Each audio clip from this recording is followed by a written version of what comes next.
भारत की स्वतंत्रता संग्राम की गाथा अनेक वीरों और राष्ट्रनायकों से सजी है, जिन्होंने अपने संकल्प, साहस और नेतृत्व से भारत को गुलामी की जंजीरों से मुक्त कराया।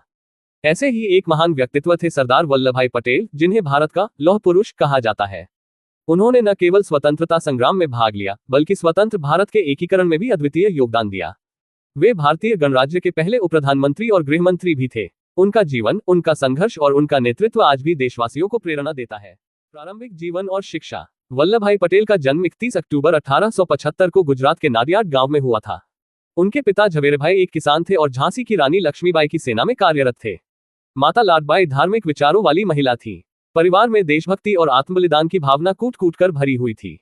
वल्लभभाई पटेल ने प्रारंभिक शिक्षा अपने गांव में ही प्राप्त की। वे बचपन से ही आत्मनिर्भर, दृढ़ निश्चयी और साहसी थे। अपनी पढ़ाई के साथ साथ वे खेती बाड़ी में भी हाथ बटाते थे।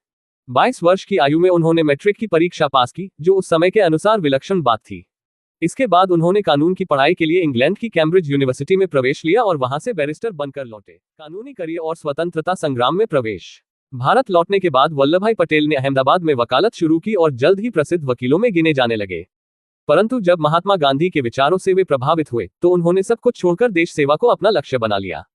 1917 में वे अहमदाबाद नगर निगम के अध्यक्ष बने और शहर में स्वच्छता, पानी की आपूर्ति तथा स्वास्थ्य सेवाओं में सुधार किया।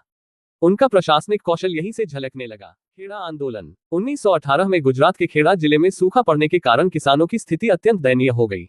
बावजूद इसके अंग्रेज सरकार ने कर माफ नहीं किया। इस स्थिति में महात्मा गांधी के नेतृत्व में खेड़ा सत्याग्रह की शुरुआत हुई और वल्लभभाई पटेल ने इस आंदोलन में सक्रिय भूमिका निभाई। उन्होंने गांव-गांव जाकर किसानों को संगठित किया। आंदोलन की सफलता के बाद सरकार को झुकना पड़ा और कर माफ कर दिया गया। बारडोली सत्याग्रह। 1928 में वल्लभभाई पटेल ने बारडोली आंदोलन का नेतृत्व किया, जो उनका सबसे प्रसिद्ध संघर्ष था। ब्रिटिश सरकार ने भूमि कर में 30% की वृद्धि की थी, जिसका किसानों ने विरोध किया। पटेल ने पूरे आंदोलन को अहिंसात्मक ढंग से चलाया और अंग्रेजों को कर वापस लेने पर मजबूर कर दिया। इस आंदोलन की सफलता के बाद उन्हें सरदार की उपाधि दी गई। भारतीय राष्ट्रीय आंदोलन में योगदान। वल्लभभाई पटेल भारतीय राष्ट्रीय कांग्रेस के प्रमुख नेताओं में से एक थे। उन्होंने गांधी जी के नेतृत्व में नमक सत्याग्रह, भारत छोड़ो आंदोलन, असहयोग आंदोलन जैसे आंदोलनों में बढ़ चढ़कर भाग लिया। उन्हें कई बार जेल भी जाना पड़ा। 1942 के भारत छोड़ो आंदोलन में उन्हें गिरफ्तार कर अहमदनगर किले में रखा गया था।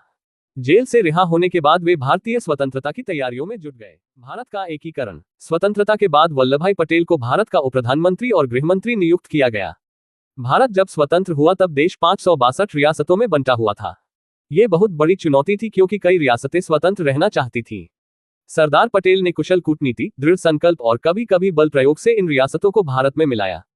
हैदराबाद, जूनागढ़ और कश्मीर जैसे बड़े और विवादित रियासतों को भी भारत में मिलाने में उन्होंने सफलता पाई। इस अद्वितीय कार्य के कारण उन्हें भारत का लौह पुरुष कहा गया। प्रशासनिक दृष्टिकोण। सरदार पटेल ने स्वतंत्र भारत में एक मजबूत प्रशासनिक ढांचा तैयार करने की दिशा में काम किया। उन्होंने भारतीय प्रशासनिक सेवा (IAS), भारतीय पुलिस सेवा (IPS) और अन्य अखिल भारतीय सेवाओं की स्थापना की। वे मानते थे कि देश का भविष्य तभी उज्जवल होगा जब प्रशासनिक तंत्र ईमानदारी और दक्षता से काम करेगा। महात्मा गांधी के प्रति निष्ठा। सरदार पटेल महात्मा गांधी के निष्ठावान अनुयायी थे। वे उनके हर आंदोलन में उनके साथ रहे। हालांकि कुछ मुद्दों पर मतभेद भी हुए, लेकिन उन्होंने कभी भी गांधी जी के प्रति सम्मान में कमी नहीं आने दी। गांधी जी की हत्या के बाद वे बहुत दुखी हुए और यह उनके स्वास्थ्य पर भी प्रभाव डाल गया। मृत्यु। सरदार वल्लभभाई पटेल का निधन 15 दिसंबर 1950 को मुंबई में हुआ। उनका निधन भारत के लिए एक अपूरणीय क्षति थी। उनकी समाधि अहमदाबाद में स्थित सरदार वल्लभभाई पटेल राष्ट्रीय स्मारक में है। विरासत। सरदार पटेल की विरासत भारतीय एकता, अखंडता और प्रशासनिक क्षमता की प्रतीक है। उनके सम्मान में भारत सरकार ने कई संस्थाओं और स्थलों का नाम उनके नाम पर रखा है। उनके सम्मान में 2014 में गुजरात के केवड़िया में स्टैच्यू ऑफ यूनिटी का निर्माण किया गया, जो दुनिया की सबसे ऊंची प्रतिमा है। भारत में 31 अक्टूबर को राष्ट्रीय एकता दिवस के रूप में निष्कर्ष।